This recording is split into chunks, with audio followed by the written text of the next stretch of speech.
Hello and welcome to this episode of Invisible Threads of Kindness. Today I'm having a conversation with Tessel Van der Putte, who is an eco-feminist artist and researcher with a background in human rights and in nature conservation initiatives.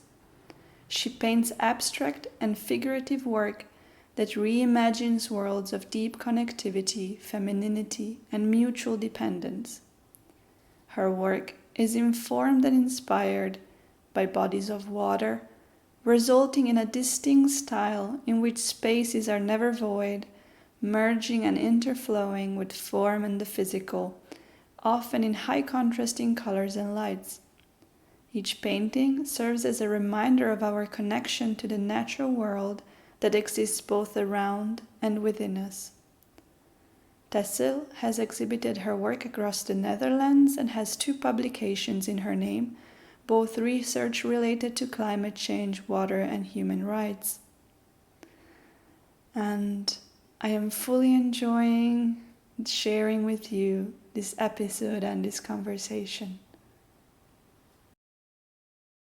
So I'm very, very, very grateful to this opportunity to have this exchange with you because your artwork really calls me into the depth of myself, and it really reminds me of that connection to the feminine and the beauty of also of sisterhood and of tending the land. So I'm very, very happy to be able to have this conversation with you today.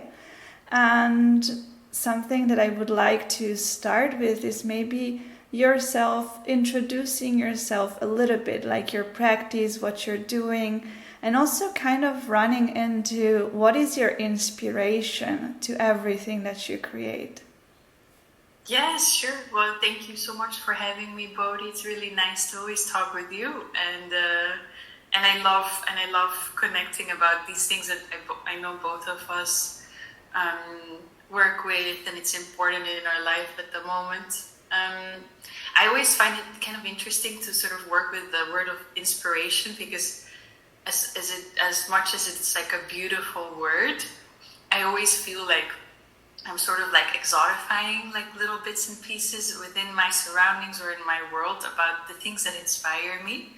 I think a lot of it is actually just like a recognition or a recollection of something that's like very deep already inside of us. For me, that's very much my connection to my natural surrounding and my landscape and sort of the things that a lot of us sort of associate with space and voids. For me, they come very close and they're very interactive with my body and with my psyche. And my art is just very much a tool and a language to express that and to express things that I deeply feel. Something I work on a lot at the moment, and I have been for a while, is what you said, sisterhood and women and femininity and how we sort of interact with each other. Not always because I see it that way or experience it that way, but sometimes I also need to reimagine a little bit what I would love for us more to experience and feel, which is that safety and like that collaborative nature and that deep connectivity with each other. It's like a certain vulnerability and strength at the same time. And so I depict that in my work. It's very figurative, it's abstract. You see a little bit behind me. Mm-hmm. But I make, you already know what I make. My art practice is a bit unusual perhaps because it's rooted not necessarily in the background of going to art school and having more of a traditional trajectory in that sense. I studied human rights and international law, and as you know, I did a lot of research on indigenous land rights and how communities and cultures are both offering a lot of wisdom in the times of change that we're all living in, but also how they're really severely impacted by climate change. And especially like how people manage water and how they safeguard and steward water, and that's an element I also kind of bring back in my art practice because everything is water, right? Like I paint a lot with the colors and the compositions and the forms and the flows. So I try to bring back a lot my background and sort of make that whole again, rather than making it something so different and alien from the art world. So that's a little bit my mission at the moment, for other people to understand what I make, but also for myself, right? To sort of integrate all parts of myself and let it be there. And I think that's like a long enough introduction, right? Well, we're here so that you can take your time and take your space, so there is no long or short, but I actually really love that your background is also outside the art world, because I think it is so beautiful when we can integrate from different aspects of life and then kind of make it into our artwork of living. And so I really love that you also were studying Indigenous rights, and maybe you can also tell us a little bit about that journey, like that part of your studies, your researches, and how they come into your work and what you're doing now.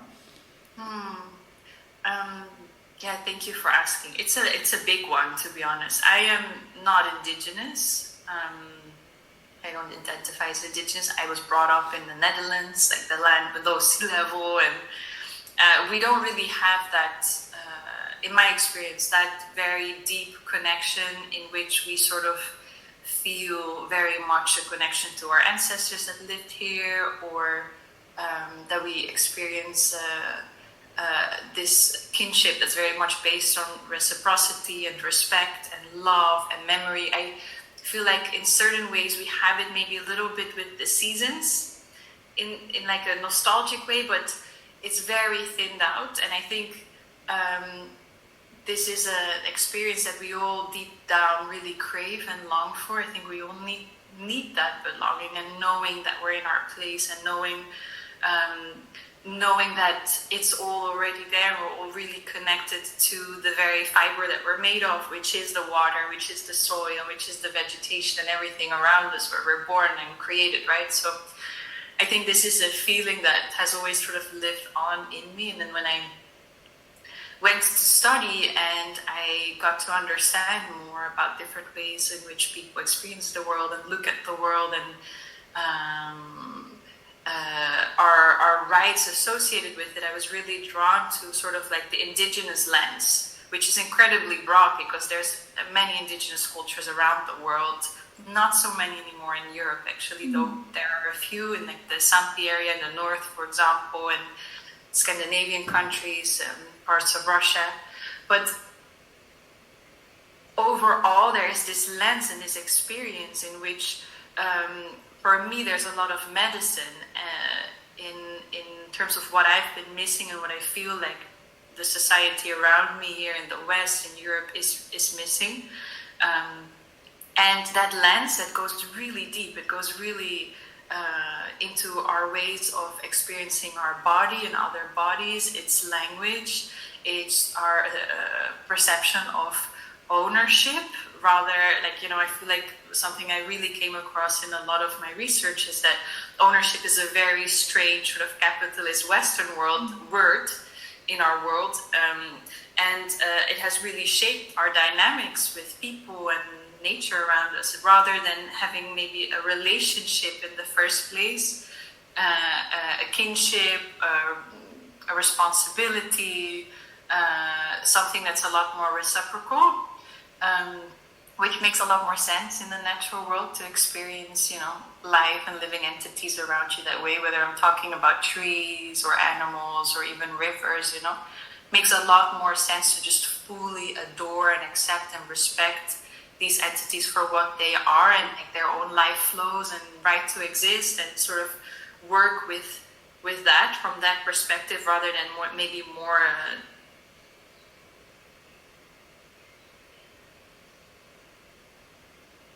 I lost you. More about. And I think, and even though I'm not Indigenous, so I'm not an expert in talking about it, I do think it's my place to learn, right? And to also see how the dynamics of both our ancestors, mine and of other people, have interacted and created a lot of new dynamics in the world that we now need to heal from and change. So it's something I've studied, but I rarely ever mention it. When I talk about my art practice, I'm very careful with dropping the indigenous knowledge card, because it's not mine to share. I do actually have a project with a good friend of mine, and we're sort of trying to research as much as we can indigenous language that maybe once existed in the European and Mediterranean context, stories predominantly, and like figures and sort of goddess stories. And I think that's really interesting for us. It's like a whole discovery, and I feel like it's our way to sort of reconnect a little bit and root again to something that might have been. But it's really hard to sort of find that there's like a big, like rupture somewhere. And but I think the emotion and the heart and the wish is there, and I think that's really shaping for me at the moment where I am in my art practice, and where I sort of want to go, the things I want to continue learning. How's that for you? Do you know a lot of your ancestors and the lands you live on and where you're from? Is that something you feel connected to? I think from what you're sharing, it really resonates with me, this idea of indigenous being a sort of belonging rather than, a lineage. For me, I don't see it as much as a lineage in my experience, because we, as you said, in the Western culture, we've been so much like detached. So I cannot go back into that idea of indigenous, but more into a belonging to just being part of soil, of earth, of water, of being in this land, being on a landscape, and reweaving into that. And in terms of my ancestry, I try to just go back on almost like, I know it sounds strange, but almost like forgetting a little bit what like the past few years have been, and the close ancestry has taught me, and kind of trying to remember what the land itself wants to tell, and like what are the stories beyond what we learned. So there was so much magic in Europe. There is so much magic in Europe. There is so much beauty. There is so much story. So how can we kind of reconnect to that ancient, very ancient story and bring it back to life? Yeah. I feel like the arts are so important in that. Not just, like the fine arts and painting. I don't mean that, but I mean really, I'm speaking really to the creative part that sort of can imagine things and reimagine things within ourselves. When we think about like the little elements and remnants of these old stories and cultures that do exist and are still being found actually today, if we go about that in a purely scientific manner, we keep it very dry, and we keep it very much as something in the past. And I think part of human nature is also our ability to create new stories, right? Like that's the whole role of myth and myth making, is that we kind of make it something of value for the times that we're living in today, with lessons and insights. And I really feel like we could take more liberty maybe and sort of with our creativity reimagining and retelling stories and creating new stories with the bits and pieces that we do have from the past and making it our own. I don't know, like I of course there's like such a thing as like honoring also like the information and the history we find and we want to uncover from the past, but I think that there should definitely also be a space for creating new stories that sort of resonate on a deeper level with us, rather than just really sticking to the bits and pieces that we have from our past, because let's face it, a lot of it that existed we're not able to uncover now or know, and they can be very shaping also in terms of like how we kind of see the natural world around us and take care of it, manage it. I think if we would have more stories in which sort of especially the feminine element of our societies and our being, but also like the way we sort of recognize ourselves in nature, if that would be a lot more part of our stories, and the stories we tell each other, the myths we tell each other, the wise lessons we sort of tell each other, and we see ourselves mirrored in the natural landscape around us. I think that would really set the tone also for like the next generations on how they sort of like what is like the baseline or the default a bit for people on how to act and be in this world, and take care of nature, and like, you know, realize that they're not above it or beyond it, you know, very much in it and part of it.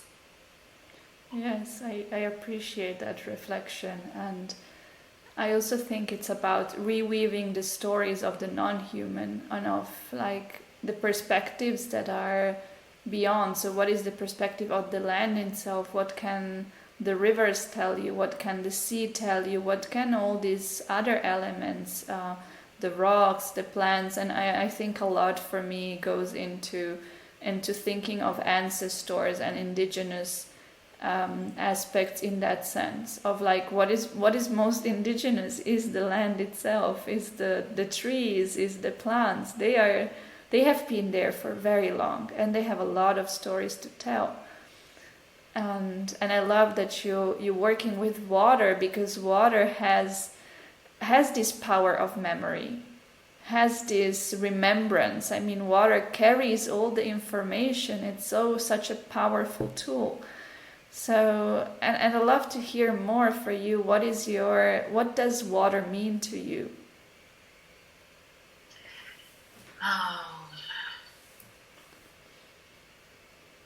You know, like often when I'm near a body of water, whether it's like the ocean or a river, it can be even a small little creek, for me it always feels very much just like a part of me. I cannot explain it differently.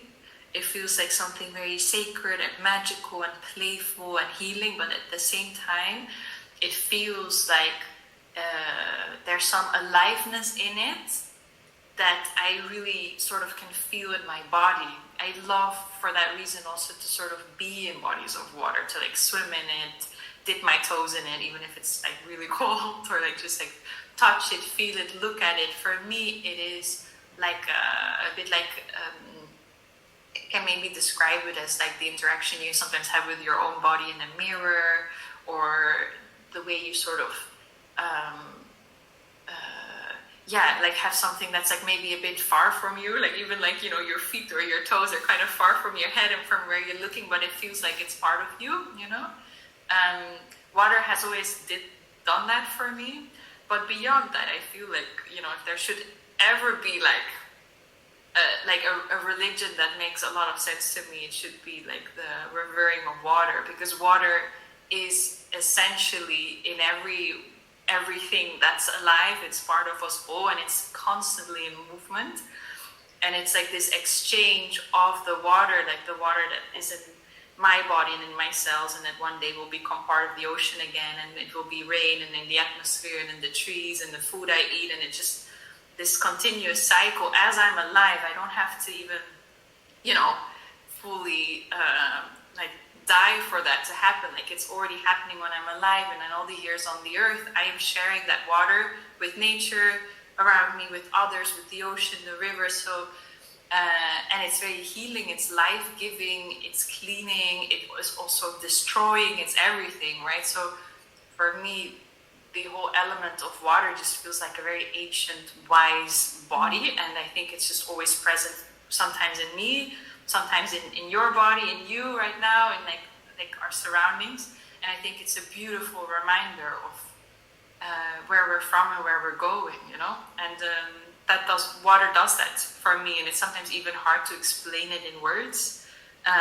It's just this very deep feeling and knowing, and maybe that's why I paint so much on the topic, because for me it's a way to kind of honor those little glimpses of emotions, or those fragments of the way I maybe get to understand and learn more about it. It's a huge topic, of course. Like, water is so important. And beyond that, like, I'm from a country where water is just so present. You know, the Netherlands were really brought up with, first of all, the shaping of our land and our history. Everything's about working with the water.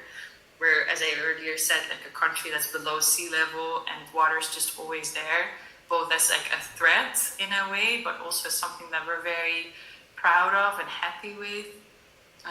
Even if I look at my own family lines, you know, that there have been many interesting stories about people working with the water. And I just think that if you have that from a very early age, it's just something that you're like maybe more attuned to and you look at a lot.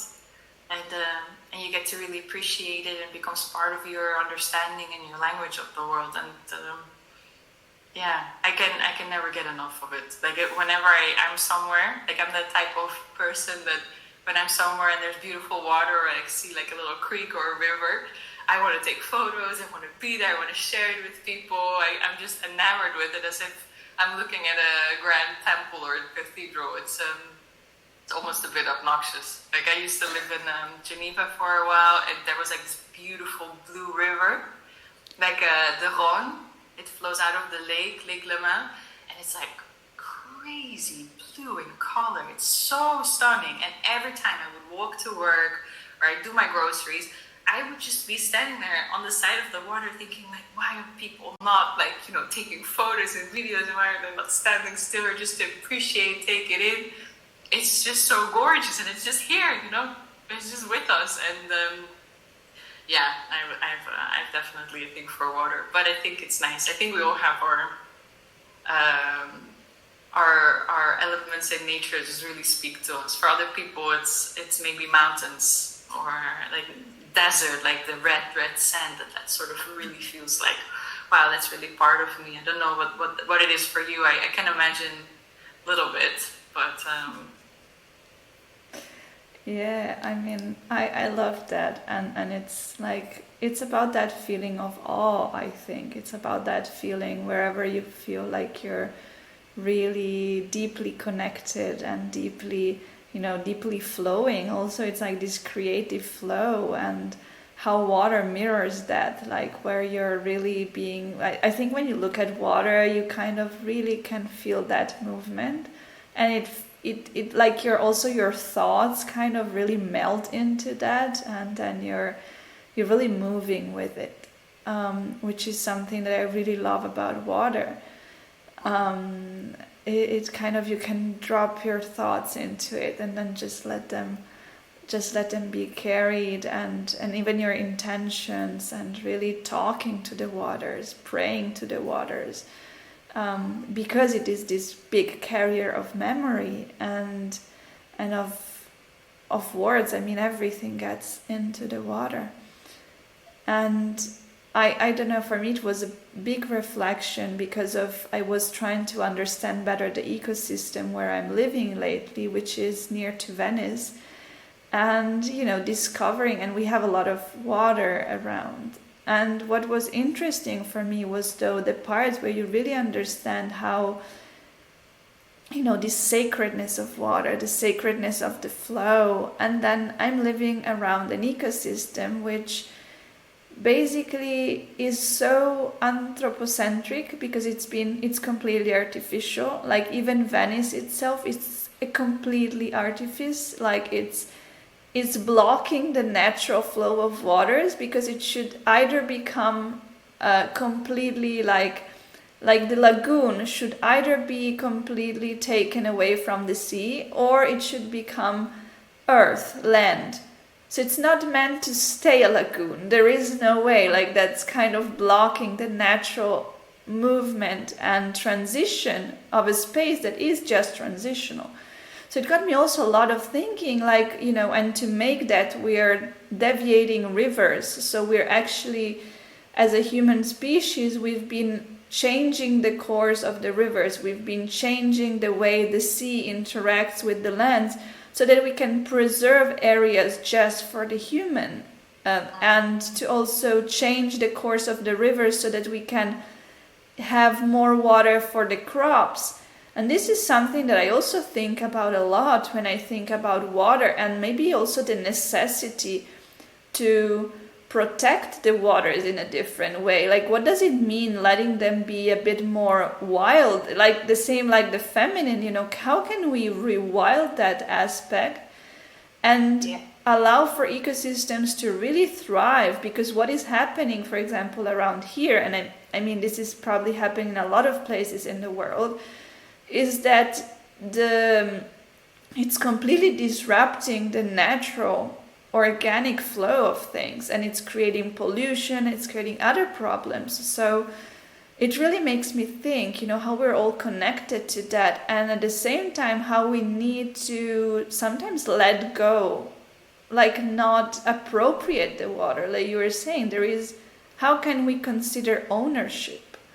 Why do we consider ownership over the non-human? And I'm sure you've heard of her, 𝘒𝘪𝘯𝘦 𝘦𝘢𝘥. She's a hydrofeminist scholar. Actually not. I'll be happy to look into that.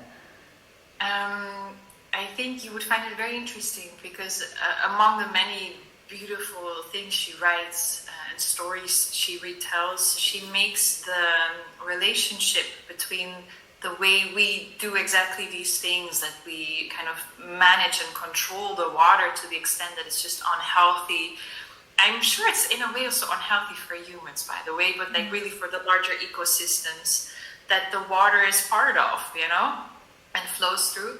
And ecofeminism, she makes like a link to the bodies of women and how we sort of want to suppress and control everything that's wild and freely flowing. And a lot of the times we want to control the things that are sort of like, feminine, as she calls it. I'm totally butchering her really profound thoughts on it, but it's a really interesting way of looking at things, because I think the force and flow of water is a very inspirational element for femininity and for our own bodies and our cycles, and how we sort of maybe relate to the way our bodies are, going through time, and how the water does it in a similar way.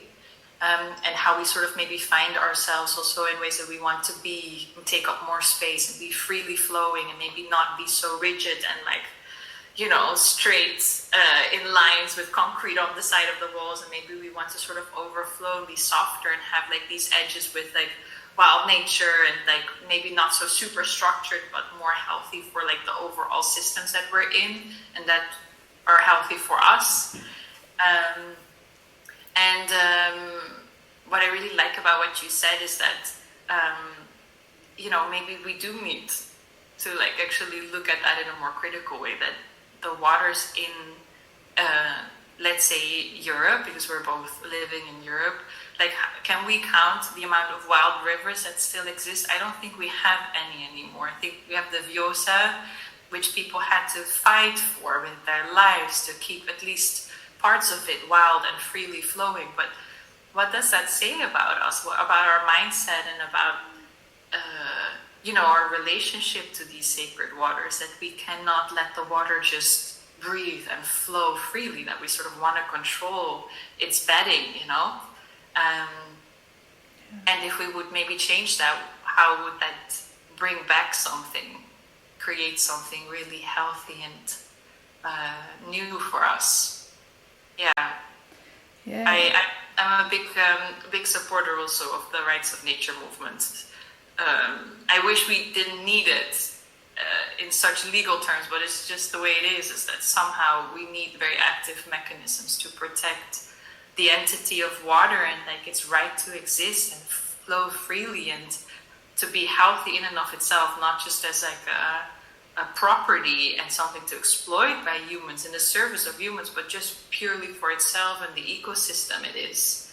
That's so much more than just, a flowing body of water, it's like a home, and it's a medicine cabinet, and it's everything, for nature. So, I think it's also related to that, like how we sort of maybe actively protect it, because just appreciating it is not enough anymore. I just, it's because this is something very alive for me at the moment, because I've been really kind of touching into this topic of also where I am and kind of this sense of belonging, and it really also got me thinking, like, we are preventing the wild flow of rivers, as you're saying, like there are no more wild rivers. And the rivers weren't meant to do always the same path. They were meant to change. And that, of course, would mean that also people needed to move. So they were not meant to stay in the same place, right? Because if the river overflows a landscape, then you have to move with it. And I feel like for me, it really resonated. I was like, wow, we've been building cities and richness and like it kind of really got me into anger in a way, because it was like, wow, it is like whole illusion built on like abusing of a space that is actually meant to flow again. And it's actually telling you are disrupting me and you're meant to move. So you're meant to, you're also meant to move. And it really makes me think, like, why are we getting into this idea of everything needs to stay the same, and we have to, somehow we're preserving history as in terms of the richness of what man has built. What is that? Like, what is that even? Like, why are we preserving monuments and like architecture and like, it's also meant to go back to earth. It's also meant to move. We're all meant to evolve with it. We're not meant to like always remind ourselves how, how we want things to stay the same. We repeat history. History keeps repeating itself. And it really gets me into thinking, how can we be more like those rivers? Like, how can we rewild ourselves together with the rivers? And of course, from that, I don't know what, at the same time, it leaves me very speechless and kind of like, I would have no idea where to start in my area, for example, because there is, it's like a barrier, like we've built this and we don't want to take it off. So yeah, but it got me thinking a lot. It got me moving, and like, why are we preserving our stability and not moving? Why are we scared of moving? Yeah, why are we so afraid of it? It's a good question. I think maybe if we really think within ourselves on a micro level, like this tension between wanting to control and secure, and on the other hand being open to movement and things changing and the unpredictability of it. I think it's a pendulum we also experience in small ways within ourselves, and how we sort of make choices and live our lives. Maybe it's a very inherent thing to human nature that we just maybe I don't know, I'm just like thinking out loud here, but maybe we're just a bit insecure about ourselves, and we sometimes lack a little bit of trust in the process of life. And we also don't really give that security and trust to each other, right? Because part of another human nature trait that we're trying to, I would like to say, heal from, but we're not doing a really great job, as always, like that sense of competition, right? Like we also create conflict if we feel insecure and we feel unstable. We sort of want to find other ways in which we can sort of fix that and dominate and control it in other ways or other people. And I think if that fear and that insecurity wouldn't be so dominant, I think people would be a lot more happy to also embrace and invite in the change, and invite in moving with whatever serves best in that moment and evolving with it, and finding it maybe even exciting and just refreshing and new. And but if I look within myself, I think it's definitely something that exists within me, that I find it sometimes hard to have to let go of control a little bit, to have to let go of knowing the exact outcome and planning, and knowing also that for me there is a lot of joy and aliveness on the other side of the coin. You know, the moment I do let go of control, and I think like working with my art practice and deciding to be an artist 2 years ago is the example of that for me, is that it was something I had to do for myself, also to just feel alive again and to feel joyful and creative and playful. But the sacrifice sort of for that was very much this idea of control and safety and security and very rigid and stability, you know, all of that. And I think it's very natural that we're sort of afraid of that in the first place, because we don't have a lot of examples around us of doing it that way, do we? Like, not in the way the rivers flow through our cities or landscapes, not in the way we sort of expected to build our lives and like, choose career paths. And like, you know, it's something that we really have to create actively and commit to ourselves all the time. And trust a lot, which is like something we talked about before, and it also sounds a lot easier than it is to do, right? Yeah. Yes, and I guess recreating structures where you can be more fluid, where, you know, structures that are not rigid. How do you recreate structures that allow for that fluidity, that change, that transformation? And I guess taking away that sense of perfectionism and that sense of ideal and how things are supposed to look or supposed to be. And if I do A, it gets me to B, but what if it doesn't? What if it's nice to go from A to Z to S to R to F and to just move in between all of that and see how that flows? I don't know, I think it really gets me into thinking, how can we recreate structures that are not in that made of logic, structures that are based on something more fluid and feminine. Not that it means that only women can do that, but really just the kind of consciousness. And I kind of really want to also a little bit touch back to the idea of ecofeminism, because it's also something that deeply inspired me in my practice. And maybe you can share a little bit some, I don't know if you have some artists that inspire you in that sense, or how do you relate to that, to ecofeminism? I don't actually know a lot of artists, ecofeminist artists, or artists that identify with, like, you know, being an ecofeminist artist. That I haven't encountered people that really resonated with me as such. I do really enjoy philosophers and writers like Vandana Shiva, or there's a lot of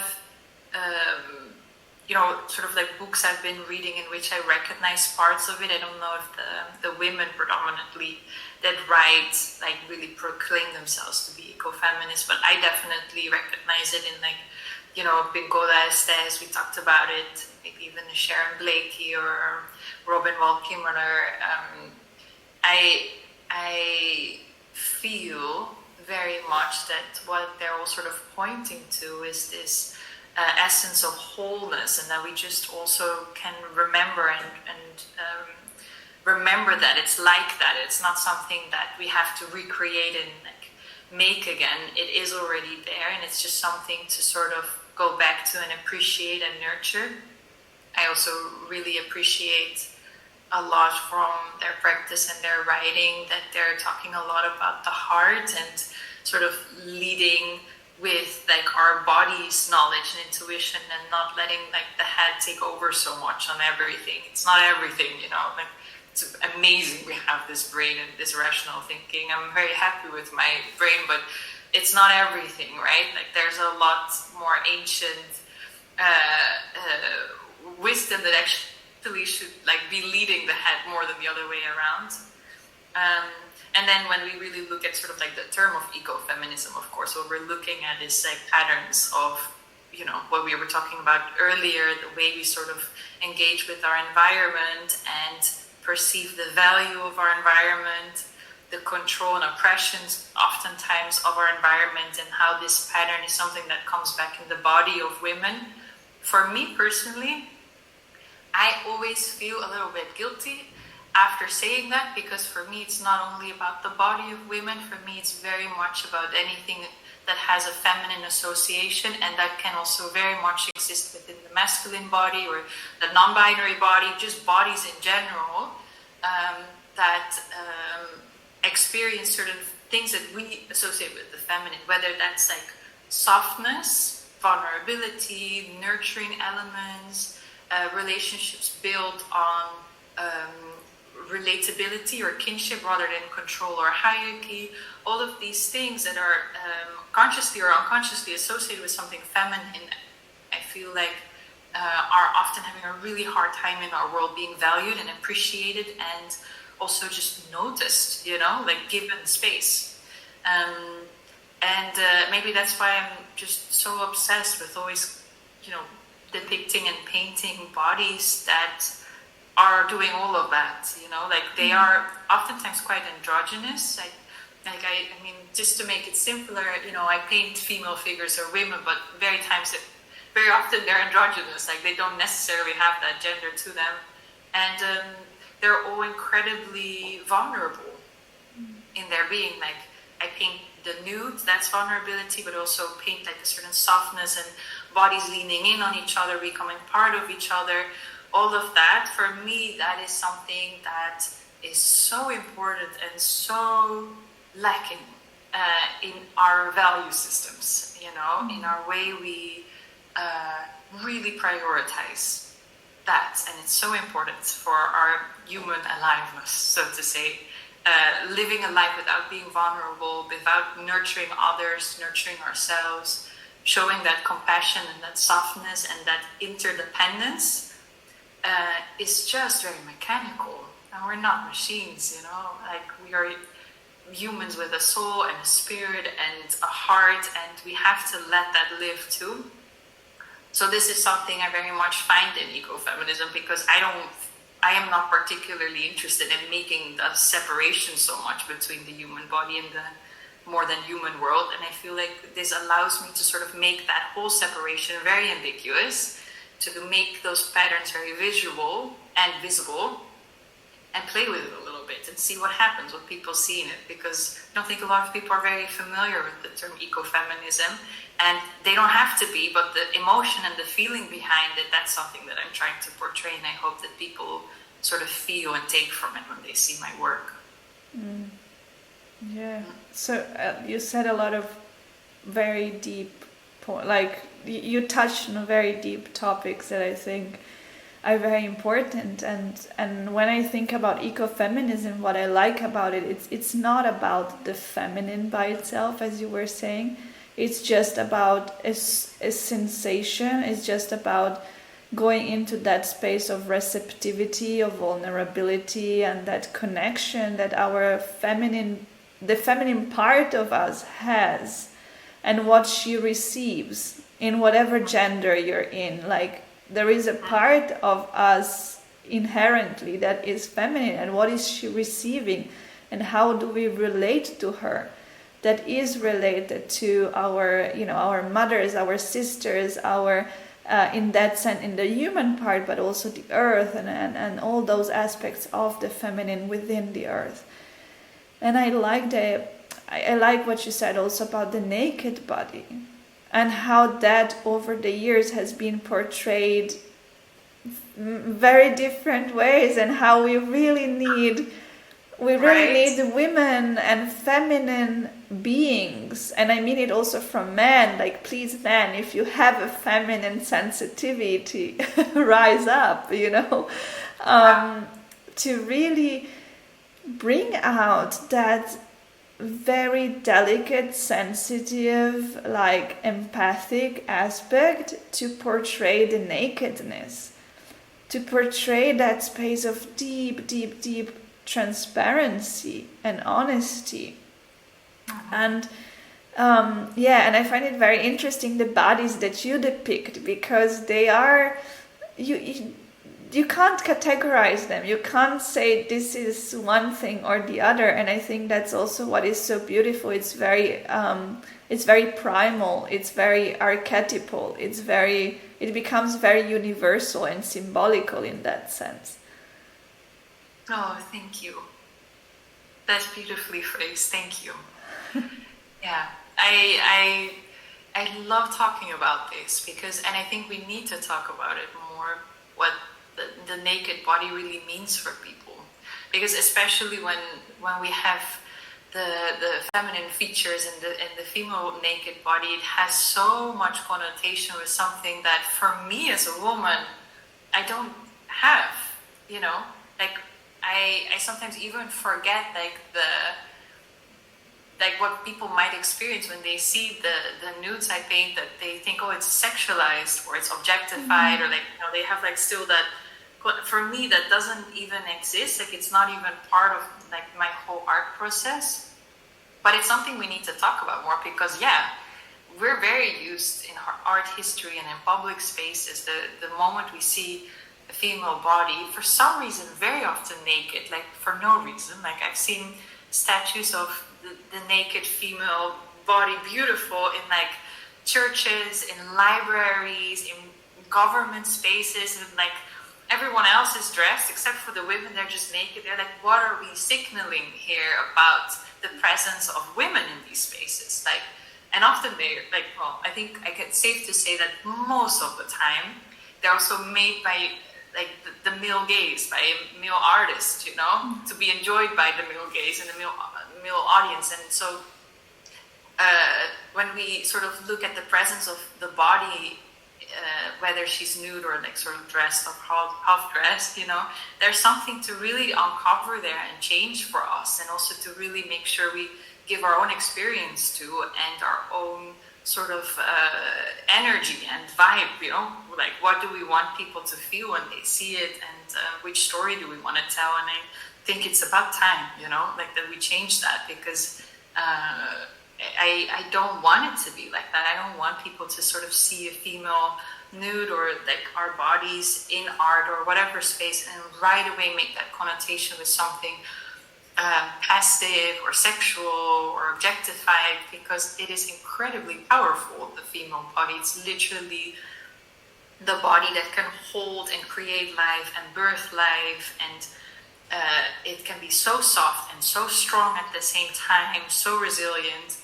I have many different connotations to my body and the bodies of women that I know, my mother's body, my sister's body, my friend's bodies, that are a lot more truthful and raw and authentic and alive for me than that, you know? Like, and I'm sure you can relate too, and I think we don't talk about this enough. Also, women among women, I think it's an important one.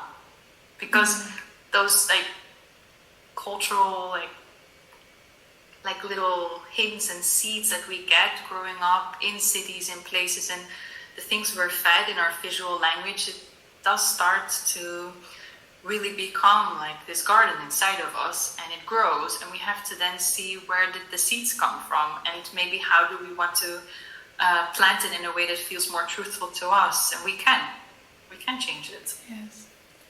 I think we are very scared of the body in a way. I think there is there is either a fear or a sexualization. I mean, in general terms, like you see a lot. So there is this inherent power of the nakedness, because it's also a lot connected with truth and with something that we all are. We all are naked. We're born naked. We are naked, you know. Like there is not. It feels like it's so silly that we have to stress that, but you know, we're not born with clothes. So why do we fear it so much? What is it triggering in us, and what is it showing us? Like, why does a naked body trigger you? And why does it trigger you mainly sexually? Like, why can't it trigger you in ways where you want to protect it, where you want to nurture it, where you want to caress it, where you want to just say, you know, thank you for all these different bodies, for all these imperfect bodies, for all these different colors, for all these different shapes. And then no, you have one ideal and you have put it into, and you know, and sometimes, often also the naked body as it's portrayed in art, either it's not entirely naked, or it's it has on something, a hint of something that makes you go a little bit more into perversion, or like addiction or sexualization. And I've seen that a lot, especially also like in photography, like male photographers. It's like even when they're trying to sublimate it, something goes really wrong. There is something in it that just doesn't fit, that just doesn't resonate fully. And I do feel we need more honest ways of portraying the body, and of understanding that we're all naked in ourselves. So can we speak more from that nakedness? Can we speak more from that rawness, from that connection to the wilderness in a way? Because it's our wilderness in a form. Yeah. Well, beautifully said. So well said. Maybe it's for me, like the word that pops up is really performance. Like for me, there's an element of sort of like creating this facade or performing, at least in the visuals that we're maybe associating with the naked body, and rather than seeing it just exactly the way it is and operates and like feels also, like being inside a body, what does that feel like, I think that there's this artist, I think her name is Joanne Samuel, I'm not quite sure, and she depicts, for example, the elderly bodies, but like in really intimate poses where you sort of kind of see the body from her perspective. So you don't see the face, but you see like what you would see if you would look down and you were like in the shower or you're sitting somewhere, and it's super intimate and up close, and the body almost looks like landscape, like the terrain of rocks and stuff, because you're so close, you don't even see what's around it, and it feels very real and intimate. And that's the experience of a body, naked body or whatever body, rather than just putting a naked body on a pedestal, being like super performative and in weird poses that we're normally, like why would we be there on that that way? Maybe there's something there to uncover, or maybe it's just something I'm personally interested in. It's like, what would that look like if you're not performing, if you're not posing, if you really take all of the audience or like the spectator and sort of the subject interaction away, and you just would be curious about what it would look like if you would just paint the experience of being in the body, and without sort of like the interaction part coming after that, of like showing it or like depicting it for some other eyes than just your own experience. I thought it was very well said though, how you were talking about our own wilderness and like how our body is that. It's like the most truthful, authentic thing there is. Like you can't go around it. It's raw, it's real, it's beautiful. It's also, sometimes makes us feel indeed like very uncomfortable, but it's also just the vessel we've been given in life, It's quite spectacular actually. Why are we ashamed? Why are we fearful about it? It's such an interesting one. Yeah. Yes, and I see, for me, it's taking me time, and it's still, it's always a process to kind of go back to like peeling off also my own layers of like, what does it mean to be in my own body, and how can I appreciate it more for all the imperfections. And I see, I don't know, for me it's a big theme at the moment, like really taking off all of these things that are, trying to cover up, and really kind of going more back into the truth and essence. And I want to share this because it's been really, like, for me, really profound. Also the other day, so I've been taking birth control for many years, and as I was young, and that left me that at the age of 25, I started having like, my capillary was broken on my legs. And so I have something that I call the scars of this experience. So I actually have, you can see, because I'm also pale, you can see that there are certain parts where the veins are, not veins, like the capillary are breaking. And so you can see it on the skin. And this is something that when I was young, I was confronted with people around me who didn't like this. and said, oh, maybe we can do like some intervention to make them go away, so you don't see them, so you don't, you're not gonna have to carry this. And I said, no, this is my, I love them, and as much as I grieve for that part, because it's also painful. It's also part of me that has been going through the pain of being destroyed at the age of 20. So it is something very deep and profound of like, what is it telling me? But also like, how much can I love that? How much can I love the part of me that is, broken and shattered and raw and authentic? And that it's coming out and showing itself and saying, this is my body's aliveness in a way.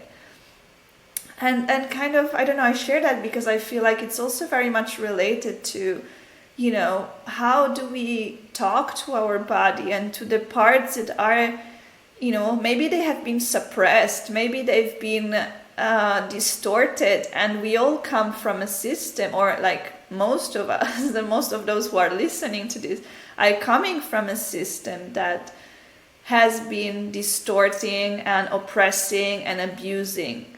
So we are all, in a way or another, we are going through that, and we are learning to peel those layers off and open up again and feel the body in a new way, and trying not to control it, not to make it look better, like just as it is, like as you feel good, of course. But yeah, so it's really making me reflect on that a lot, of like, how can I take off the male gaze from myself and my art? Yeah, that's the work. Like everything we sort of see around us, right? The things we experience or we struggle with, like in a way we're also just like it lives within us in a certain level. And I think it's a very empowering thing to do. Very empowering thing to do, to just be with it. How we are towards ourselves then, and like what remnants we find from the outside world that we struggle with, and how we sort of project it or do that to ourselves in ways. I love what you just said, and I love the word being with love and presence with your body and exactly what is, and not maybe trying to alter it for the view of something external, or alter it for the sake of some value that we think we need to adhere to, or altering it because we think it cannot be, it cannot exist, because whatever reason. I think it's very powerful, and it sounds maybe like one specific example, but I think it is such a beautiful lesson and tool to sort of implement something that's a lot bigger than that for yourself. Like if you can do that, if you can be with that and sit with that and love that, like imagine how far on that will sort of echo and resonate on other things, I think it's really cool. Yeah, I think it's about not hiding it. Also not hiding the things that, I feel like it's also not hiding the shame of being in this kind of coming up in a Western upbringing, and of the ignorance that might be there. I mean, the things I also grew up with ignorance, and I have ignorance within me about it, because it is part of the learning process. It is part of the growing process, and it is part of the experience of also being in a place that has forgotten its roots and has forgotten its connection to the lands. So it means I have to dig down deep into my own ignorance and try to find some deeper truth, and then not hiding from whatever are the scars of this experience. It's like someone who goes through illness. Like, do we need to hide it? Do we need to hide from the scars of whatever is happening? Or can we just allow it to be, and to say, okay, I've been through this experience and this has made me change, and now I give it back to those who come after me so that they may experience it differently. Yeah, you have to be very very centered in yourself, also kind of brave and a little bit stubborn to be able to do that. But I would love to have more examples, more and more people around that are like that, because I do think it changes something if you see that more. Beyond yourself, of course, but if you see that more, it becomes more part of something that, becomes maybe more normalized. Maybe becomes more like the norm, because I think we do kind of sort of always adhere to like the norm, or we work from there. But if the norm is very distorted, like we have a long way to go. So if you sort of kind of change that by your direct surroundings and people that embody that more, then change can actually come a lot quicker. Yeah. I love that. And maybe I'd love to finish our conversation, but what are your wishes for, like, if you could say, okay, what are my long-term wishes and visions, if you have any, in terms of like, what would you like to see on this earth, and what would you like to see within your practice, and I don't know, what would you like to see, the imagination of new futures, of alternative futures? I think I read this quote of Carl Jung the other day, and it was something along the lines of, if you see a very clear path ahead, you're not walking your own path, you're walking somebody else's. And I had to laugh out loud reading that, because so often I admit I want to have a clearer path for myself, and I want to know exactly where I'm going. Very, very oftentimes it feels like I'm just kind of creating my own path as I go, and that also means that things change as I go. You know, what I want and what I want my life to look like, what I want my world around me to look like. I think if I just speak for myself, I would love my art practice to become deeper and deeper integrated into the things I talk about, the things I really care about, whether that's sort of our relationship to nature, or when it's about lifting up and amplifying the feminine in society more, whether that's maybe through a more human rights lens, or some other approach that I have to maybe create from nothing yet, I don't know. But that's a personal wish I really have for myself, also because I think I need that balance to sort of energize who I am as a person, and to sort of balance the rational mind and the heart and my creative spirit.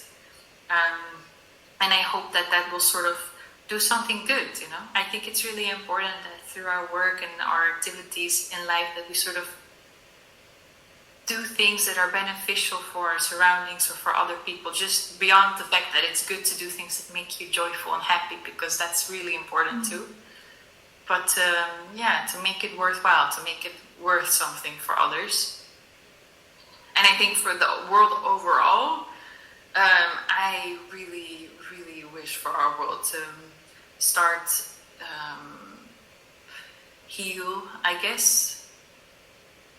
heal more our ability, our emotional ability to relate to one another,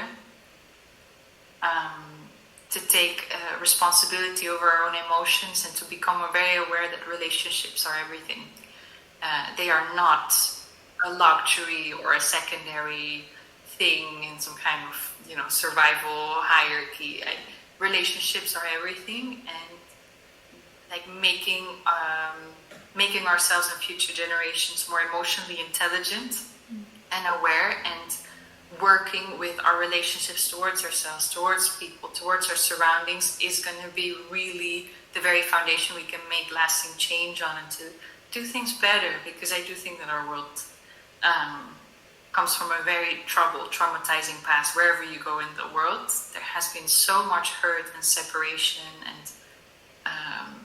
and I think I would really like our world to step into some kind of new time, and like focus on our relationships, because I think that there's really a massive medicine there. Yeah. Maybe a bit abstract, but I'm sure you know what I mean.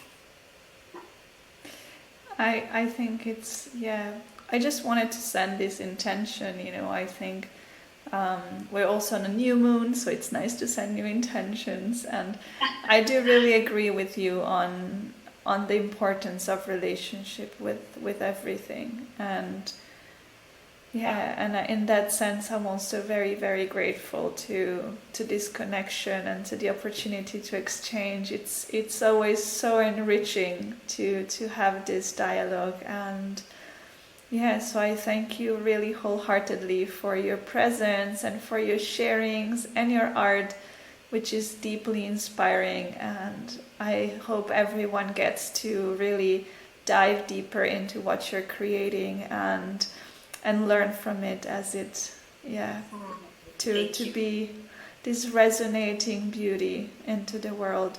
So thank you very, very much. Thank you. I'm very grateful to your presence. Thank you for listening, observing, and accompanying me on this journey. It's a true pleasure of sharing all of these stories with you. And this channel has been created with the intention of expanding and fostering community. So please feel free to connect or share your thoughts and feelings, if resonant or not. I'm always open to exchange. And if you'd like to learn more about my practice, you may visit the website 𝘠𝘯𝘓𝑥 and learn more about my artwork, the processes, the journey, and the offerings that might inspire you or be helpful on your own path and journey. So thank you for tuning in, and many blessings into your day.